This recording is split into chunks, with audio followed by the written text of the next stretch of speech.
જય માતાજી, જય શ્રી કૃષ્ણ। સવારના 5:45 વાગ્યા છે અને આપણે હવે વર્કઆઉટ એવું પતી ગયું છે। પછી બધું પતાવીને આપણે નાસ્તો કરી લીધો। સવારે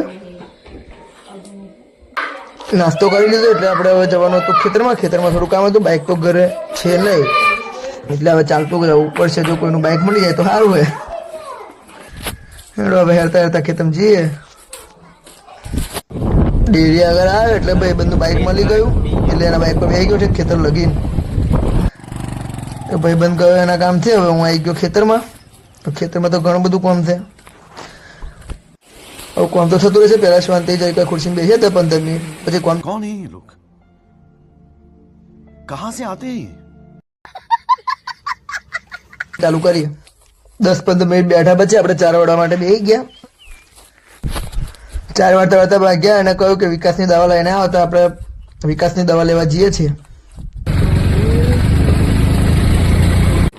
દવાની દુકાને પહોંચી જાય એટલે કાકા કે 2 બોટલ દવા બોક્સમાં લઈ લેતા। આપણે બોક્સમાં વિકાસની દવા લઈ લીધી। દવા તો આપણે લઈ લીધી। હવે ચાર બાંધવા માટે કપડું ઘરે રહી ગયું એટલે આપણે પહેલા ઘરે જવું પડશે। પહેલા ઘરે લેતા આવીએ અને કપડું લઈને પાછા ઘરે આવીને જોયું તો કાલના ગઠ્ઠા કોઈ છોડ્યા જ નતા કપડાં। આપણે કપડું સીધું ખેંચીને ફેરવું પડશે। ચલો કપડું ઉપર મૂકી દઈએ, ઉપર જઈ જઈશું। અંશુનો બર્થડે છે આજે। Happy birthday Anshu.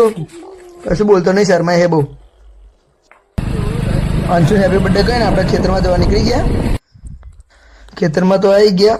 હવે દવા આપણે આ ભાઈને આપી દઈએ એટલે એના માટે પાણી જે મિક્સ કરવું હોય એ કરી દે। દવા આપણે આ ડ્રમમાં બધું મિક્સ કરીને ભરવાની છે, પછી ઢારિયામાં જ ચાલુ કરી દેવાની। આ રીતે દવા પાણીમાં મિક્સ થતી જશે અને છોડવે છોડવે પોગી જશે।